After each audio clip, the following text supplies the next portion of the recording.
NASA could make history today if its latest Mars lander successfully touches down on the red planet. For the first time, scientists will study not just the planet's surface, but also its core. The InSight lander is set to land just before 3 p.m. Eastern Time after traveling almost 300 million miles. Jamie Yukas is at the Jet Propulsion Laboratory in Pasadena, California. Jamie, good morning.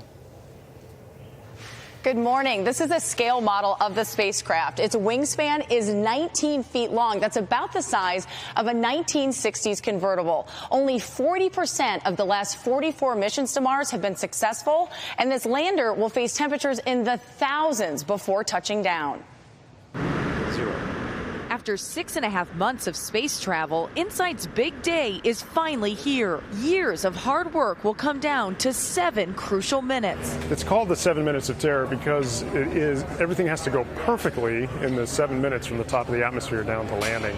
The spacecraft will enter Mars's atmosphere at more than 12,000 miles per hour, heating the vessel's shields to some 2,700 degrees. It will slow to less than 300 miles per hour once the parachute is deployed. Then it will release its heat shield. 3 legs will pop out, and small rockets will slow the spacecraft to about 3 miles per hour before it lands. So we can't control the vehicle from Earth. We can't use a joystick to land. The computer on board the spacecraft has to do everything perfectly to get it to the surface. Over the coming months, the lander's robotic arm will deploy one device to monitor seismic activity and another to dig 16 feet below the planet's surface to measure Mars's internal temperature. We have lots of missions that have looked at the outside, but one of the big unknowns is what does the inside look like? Whether the core is solid or liquid.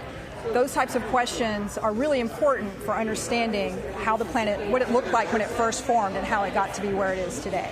Because Mars and Earth were created from the same materials billions of years ago, scientists say studying Mars's interior could help them understand how Earth was formed and later evolved.